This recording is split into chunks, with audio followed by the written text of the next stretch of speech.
로마서 1장 19절 20절 같이 읽겠습니다.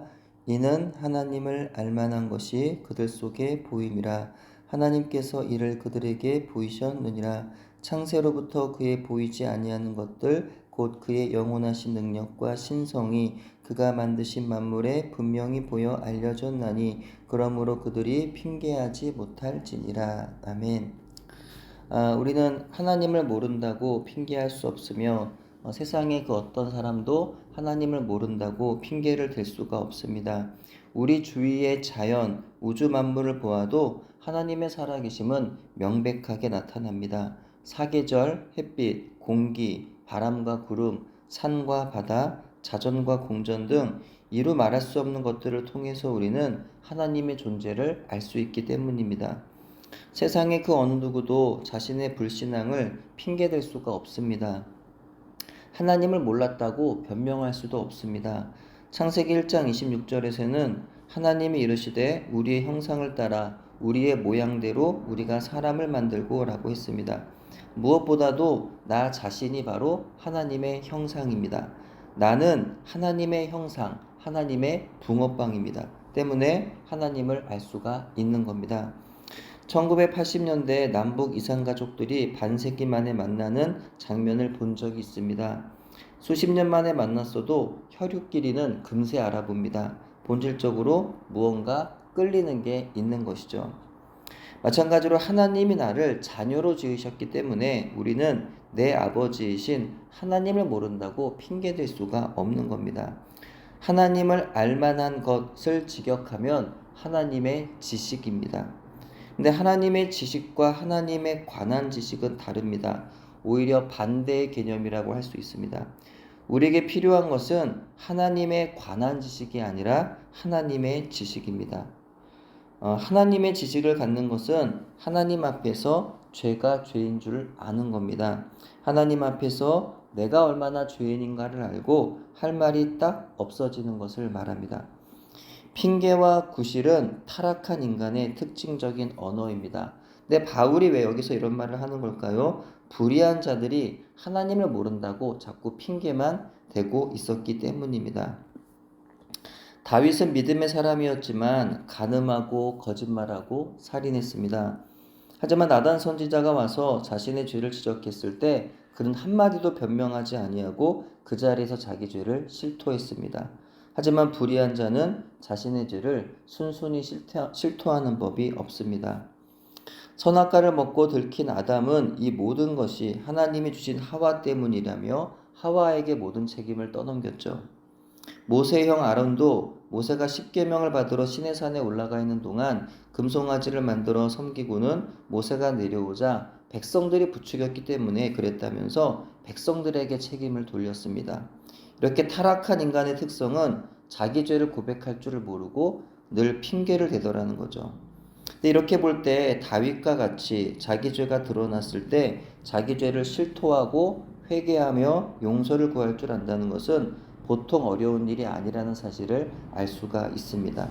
따라서 누군가 죄를 지었을 때 그 허물에 대해서는 안타까운 일이지만 그가 이후에라도 뉘우치고 회개한다면 우리는 그 겸손함과 용기를 인정하며 용서해 줄 수 있어야 하는 것이며, 또한 반대로 내가 어떤 죄를 지었을 때 용기를 내어서 또 회개하면서 또 용서를 구할 줄 아는 그런 사람이 되어야 할 것입니다. 그렇다면 나 역시도 끊지 못하며 핑계를 대고 있는 죄가 있다면 무엇일까요? 나 역시도 환경을 탓하거나 사람의 본성을 이유로 죄를 지으면서도 핑계하고 있지 않은가요? 여러 가지로 분주한 상황들과 문제들에 휩싸여서 하나님 앞에 잠잠히 앉아 기도하는 시간들을 갖지 못한다고 한다면 환경을 핑계로 기도하지 않은 죄를 짓는 겁니다. 하나님 앞에 대단히 큰 죄는 아닌지 몰라도 바쁘다는 핑계로 또는 여러 가지 고난의 문제로 정신을 놓아서 또는 영적인 나태함이나 권태로 이러저러한 이유로 하나님 경외함을 조금씩 잃어가고 있다면 그것이 어쩌면 더 무서운 죄가 될는지도 모릅니다. 그 어떤 이유에서든지 나의 하나님을 향한 갈망이 사그러들고 있다면 이를 심각한 문제로 여기고 우리 하나님을 더욱 간절히 찾아야 할 줄로 믿습니다. 이전에 하나님과의 영적 친밀한 교제가 언젠가부터 희미해져 있다면 기도의 자리에 앉긴 앉았는데 뭐 아무런 감정도 없고 마음도 없고 뜨뜻미지근한 그런 마음이 들고 있다면 하나님 앞에 다시 엎드려야 되겠다라는 거죠.